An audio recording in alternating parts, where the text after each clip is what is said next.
아무리 들고 다닌다고 해도 여러분의 삶에 그 성경이 무슨 의미가 있습니까? 성경은 읽으라고 주신 것입니다. 성경이 얼마나 위대한 책인가를 아는 것보다 성경이 무슨 책인가 읽어보는 것이 낫습니다. 하나님을 만나고 싶어 금식을 하고 싶어 하지만 하나님을 만나고 그 음성을 듣기를 원하면 성경을 펴야 됩니다. 아무리 금식을 해도 내 귓가에다가 하나님이 말씀해 주시는 일은 없습니다. 성경을 읽을 때 말씀해 주십니다. 신령한 세계가 열리기를 원하는 사람은, 체험 있는 신앙을 원하는 사람은 말씀을 펴야 됩니다. 이게 참된 신자입니다. 이게 참된 그리스도입니다. 빛 가운데 있기 위해서는 말씀을 여러분들 게을리하고 놓고서는 절대로 빛 가운데 우리가 설 수가 없고 갈 수가 없습니다. 내가 정말 좋은 그리스도인가? 내가 정말 참 그리스도인가? 어떤 집사님이 말이에요. 참 꿈에라도 한번 내가 주님을 좀 봤으면 좋겠다. 그런 생각을 하는 분이었어요. 근데 그런 생각을 하면서도 애가 뭐 아프고 자기 사업이 안 되고 그러니까 용하다는 점쟁이를 찾아갔습니다. 그랬더니 이 점쟁이가 진짜 용한 점쟁이였어요. 쪽집게 점쟁이라고 그러죠. 그 사람이 탁 집사님 교수님, 당신은 나와 길이 다른 사람이에요. 당신 속에는 존귀한 분이 계시군요. 당신은 예수 믿는 사람입니다. 그래서 나는 당신의 정죄를 볼 수가 없습니다. 이 진짜 신기하네요. 그래서 기뻐서 돌아와서 교회에 와서 소문을 내고 간증을 했습니다. 그때 무슨 일이 벌어진가 합니까? 많은 집사님들이 제가 진짜인지 가짜인지 확인하려고 점쟁이한테 몰려갔다. 왜 이런 겁니까? 실감이 안 나서 그러는 거예요. 왜 실감이 안 나니까? 자기 머리로 믿어보려고 하니까 실감이 안 나는 것입니다. 하나님은 내 머리와 이성과 상관없이 당신의 자녀를 삼아주신 것이거든요. 여러분 전부 하나님의 자녀이고요. 여러분을 가지고 정을 본다는 존재는 전부 가짜입니다. 세례를 받고 당신의 세계에 들어가면 전쟁이가 볼 수 있는 세계가 아닙니다. 전쟁이 못 보게 돼 있어요. 근데 점을 쳤다 그러면 그거 가짜입니다. 저는 제 친구들이 내 거 갖고 와서 본 적이 있어요. 근데 그 사람 용한 사람이라는 거야. 한 두개 물어보더니 이 사람 교회 다니거나 목사님이라고 그래요. 당연하죠. 안 나오게 돼 있습니다. 여러분이 영화를 보는 것처럼 영적인 세계는 분명히 있습니다. 그거 아세요? 내가 아무리 지금 개체반으로 살고 있어도 내가 살고 있는 영적인 세계는 그분의 세계에 있기 때문에 점쟁이가 들여다봐도 들여볼 수가 없어요. 점쟁이 분명히 봅니다. 아주 환하게 봐요. 쪽집게 점쟁이들이 신내림을 가지면요. 한 1, 2년은 사람 딱 오면 너 옛날에 뭐 했고 아프고 그냥 쫙 보여요. 자기들이 볼 수 있는 그런 세계에 있기 때문에 그렇습니다.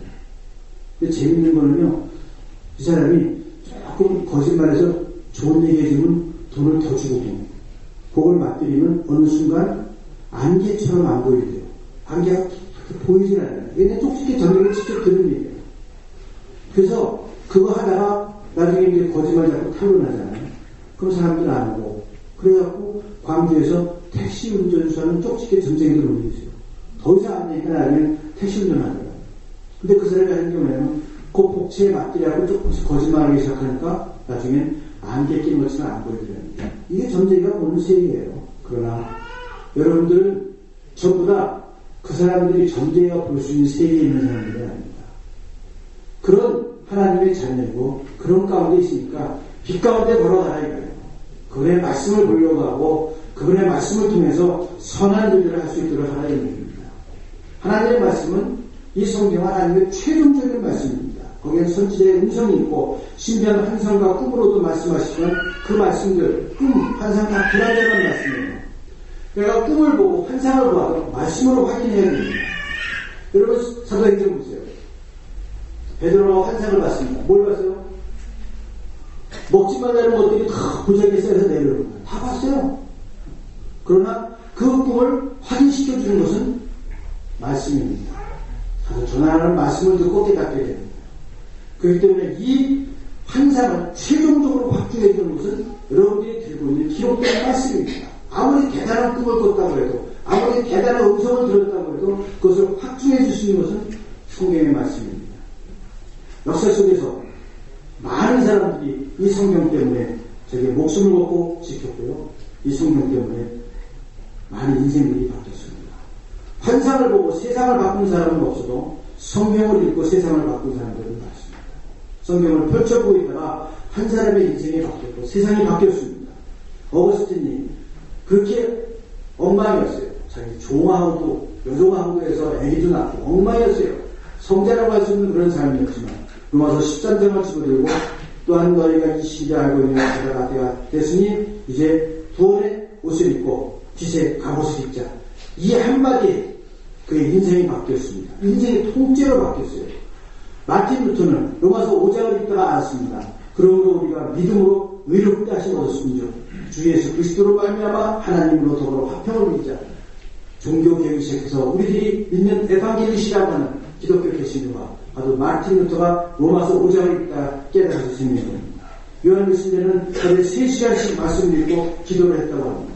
요즘도 환상을 보는 사람은 많지만 그의 생애가 바뀌고 세상을 바꾸는 경우는 별로 없습니다. 오히려 말씀대로 순종하는 사람들에 의해서 하나님의 역사가 기록되고 있습니다. 하나님의 비밀한 뜻을 알 수 있는 길이 성경 속에 있기 때문에 그렇습니다. 한동안 한국에서 많이 소개되었던 미국의 농학자 그 조지 카버라는 그 농학자가 있어요. 막 땅콩 박사라고 그러죠. 땅콩을 엄청 미국이라는 데는 가보면 정말 땅이 넓다는 걸 야, 이게 다 땅인가 싶을 정도로 땅이 넓어요. 정말 막말로 해서 미국 가운데서 원자폭탄 실험을 해도 괜찮을 거야. 한 넓어갖고 그거 그냥 무시 사는데 그 네바다 사막 같은 데 실험도 하고 있잖아요. 한국에서 어디서 실험해? 한국에서 실험하면 한 번 더 기후 떠나야 돼. 제가 제일 걱정하는 게 후쿠시마 같은 원전 사고가 한국에서 일어나면요 살 데가 없어. 한반도에 땅 놓고 딴 데 가야 돼요. 그런데 진짜로 거기서 농사를 지니까요 땅콩을 심어보세요. 땅끝에서 끝까지 땅콩이야. 그걸 다 어떡할 거예요? 근데 그게 벌레 먹기 시작하니까 뭐 난리가 나요. 그래서 이 가부목사 연구를 해서 병충해를 막고 거기서 특종 낙화생이라든가 이런 기름들을 짜내는 법을 갖다가 해서 아주 혁혁한 공로를 세운 사람입니다. 그래서 하루는요 미 상원에서 이 가부목사를 초청해서 조그만 모임을 가졌습니다. 그래서 이제 사회자는 가부목사에게 설문을 했는데 어떤 사람이 이런 질문을 했어요. 박사님, 당신은 어떻게 해서 그렇게 초인간적인 발명과 개발을 하는데 대단한 업체를 갖습니다.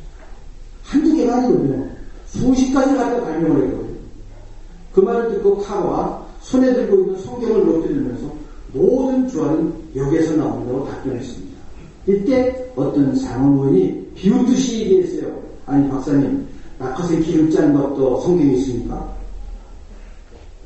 사실 이게 국회의원 된 사람이 할 질문은 하냐? 무식한 질문이죠. 근데 정색하고 카보 목사가 대답을 했습니다. 낙하새 기름 짜는 법은 성경에 구체적으로 나와 있지 않습니다. 그러나 모든 것을 창조하시고 인간과 이 세계를 더 행복하게 만드시는 하나님께서 이 책을 통해 나에게 자기와 함께 일하자고 말씀해 주셨습니다. 그분이 나와 함께 일하자고 불러주셨습니다. 이 말에 정말 깊은 진리가 담겨있어요. 카보 목사가 왜 공부를 했느냐? 하나님이 같이 그 공부를 통해서 일하시기 원하시기 때문이라고 해주십니다. 어디서 음성을 들었냐? 성경을 통해서 들었다고 했습니다. 학문들에도 하나님과 같이 일하며 연구를 했기 때문에 하나님이 계속 연구하는 분야에 지혜를 주셨다고 하는 것입니다. 그렇기 때문에 우리 삶의 가장 중요한 부분은 말씀 앞에서 나의 삶을 드리는 시간입니다. 잘 들어야 됩니다. 로마서 10장 17절의 말씀처럼 믿음은 들음에서 나며 들음은 그리스도의 말씀으로 말미암음이라 했습니다. 사도행전 17장 11절을 보면 베레아 사람이 이렇게 표현했습니다. 베레아 사람들은 데살로니가 있는 사람보다 더 신사적이어서 간절한 마음으로 말씀을 받고 이것이 그러한가 하여 날마다 성경을 공부한다고 했습니다. 듣는 말씀을 기억하고 자꾸 인용하고 설계의 욕조는 늘 주의를 기울여야 합니다. 많이 읽으셔야 됩니다. 듣는 것으로는 부족하기 때문에 다 알 수 없기 때문에 읽어야 됩니다. 여러분 주일날 교회에 나와서 설교를 듣는 주일 시간을 가지고 천국은 갈 수 있으나 변화는 없습니다. 제가 젊을 때는 학교에서 배운 대로 25분 설교를 딱 했어요. 정말 힘들어. 25분에 설교 끝내려고. 지금도 딱 25분 됐는데 못 끝내잖아요. 하도 성경을 안 읽어서 성경 얘기까지 해주면 길어지는 거야, 이게. 진실신앙으로 천국은 갈 수 있지만 변화는 안 생깁니다. 변화는요, 말씀 듣고 기도하고 눈물을 흘릴 때 변화해요. 내가 정말 올해 말씀으로 정말 예수님의 한 불을 질러보고 뭐 내 삶의 변화가 되고 싶다. 말씀을 읽고 붙들어야 됩니다. 주일에 설교 들어가고서는 감동은 있죠. 제 설교가 듣고 나니까 그냥 하루 만에 잊어버리는 설교는 아니잖아요. 그렇죠? 그래도 이틀은 가는 것 같더라고요. 화요일날 물어보고 대답해야지. 금요일날 물어보면 잘 모르지만 그래도 감동은 있어요. 그걸로 천국은 가고 신앙 유지할 수 있지만 변화되는 삶을 살 수 없어요. 매일 말씀을 붙들을 때 변화됩니다.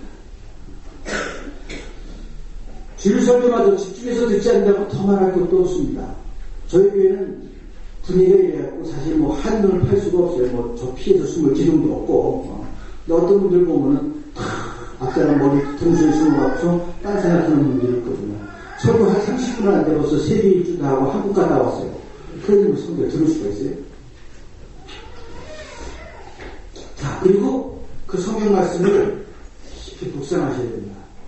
오늘 이렇게 설교하면서 이렇게 땡! 하고 일어나는 것이 아니라 그걸 잘 묵상해야 돼요. 하나님의 말씀을 이해하고 말씀을 되새기고 우리의 삶에 적용할 수 있도록 묵상해야 됩니다. 여호수아 1장 8절의 말씀입니다. 이 율법책을 네 입에서 떠나지 말게 하며 주야로 그것을 묵상하여 그 가운데 그걸 기록한 대로 지켜야 하라. 그러면 내 길이 평탄하게 될 것이다. 읽고 묵상하라는 것입니다.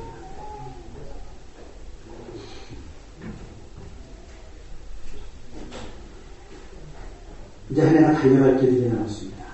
여러분들이 잘 웃는 그런 얘기가 있어요. 어떤 형제가 여행을 갔다가 돌아왔습니다. 큰 여행 가방을 메고 돌아왔어요. 근데 사는 건물에 도착했을 때 엘리베이터가 고장이 났습니다. 그들이 사는 데는 80층이에요. 그런 건물 꽤 있어요. 아파트가 120층 되는 데도 있고요. 엘리베이터 고장 났으니 계단으로 걸어 올라가자. 이게 보통 어려운 일이 아니에요. 제가 10몇 층을 걸어 올라간 적이 있어요. 입양아들을 데리고 한국을 갔을 때 그 친구들하고 같이 볼링도 치고 교제하고 이제 그러고 12시 한 10분쯤 들어갔더니 11시부터 엘리베이터 수리하고 있더라고요. 이야, 여름이자 여름방학에 갔잖아요. 15층인가 하고 소피스트를 걸어 올라가는데 완전 땅이 범벅이 되더라고요.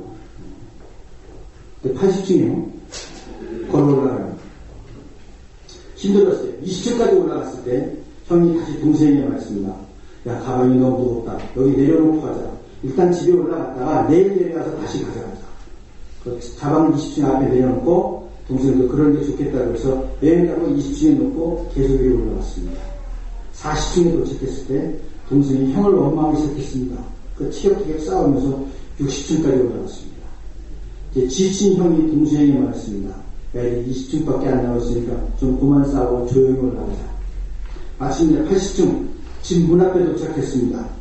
한숨 돌린 형이 거듭을 피면서 말했습니다. 야, 문 열어라. 동생이 눈을 동그랗게 뜨고 말했습니다. 장난하지 마. 요새 형한테 있잖아. 요새는 그들이 20층에 넣은 가방 안에 있었습니다. 이 이야기가 우리가 웃자고 하는 이야기지만 우리 인생을 반영하는 이야기입니다. 많은 사람이 20살 전에는 가족과 선생님이 들여서 스트레스를 받으며 무거운 가방을 들고 올라옵니다. 20살이 지난 후에는 뜨거운 혈기로 자신의 꿈을 실현하기 위해서 준비를 합니다. 하지만 20년 동안 일하고 나면 나이가 40이 되면 세상 사람 마음대로 되지 않는다는 것을 절감합니다. 그래서 사장과 회사, 공부 더 나아가 사회를 원망하게 됩니다. 회한과 상심 속에서 20년이 훌쩍 지나갔습니다. 60세가 되면 원망할 대상이 없어집니다. 그저 묵묵히 남은 생을 걸어갑니다. 그래야 80세가 되어서 삶이 끝날 때가 되면 비로소 깨닫게 됩니다. 무언가 미처 완성하지 못한 일이 있는데 생각합니다. 그 한참 동안 생각한 그때 20살 시절에 꿈을 이루지 못했음을 발견하는 것입니다. 답답한 우리들의 모습입니다. 우리는